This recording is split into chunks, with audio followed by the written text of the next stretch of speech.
Қарапайымдыларға барлық тіршілік қасиеттері тән. Оның денесі бір жасушадан тұрса да, ол барлық нәрселерге қатысады. Мысалы үшін тіршілік қасиеттерінің біреуі ол тыныс алу. Қарапайымдыларда тыныс алады. Ол тыныс алған кезде қалай тыныс алады? Бір жасуша қарапайымдылар суда еріген оттегімен тыныс алады. Оттегі жасуша қабықшасы арқылы цитоплазмаға өтеді. Оттегі әсерінен күрделі органикалық заттар жай заттарға ыдырайды. Нәтижесінде энергия бөлініп шығады. Ол энергия, ол ағзаның тіршілік әрекеттеріне жұмсалады. Ал шығару қызметі ше? Шығару қызметі бұларда да бар. Бір жасушалы қарапайымдардың цитоплазмасында 1-2 жиырғыш вакуоль болады.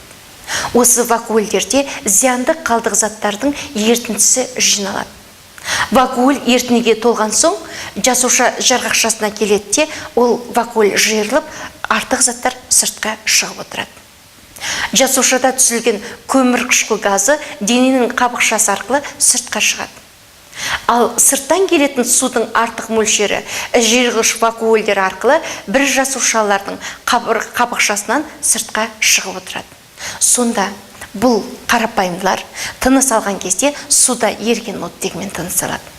Ал қалдық заттарды, зиянды заттарды шығаруға жиырғыш вакуольдері қатысады.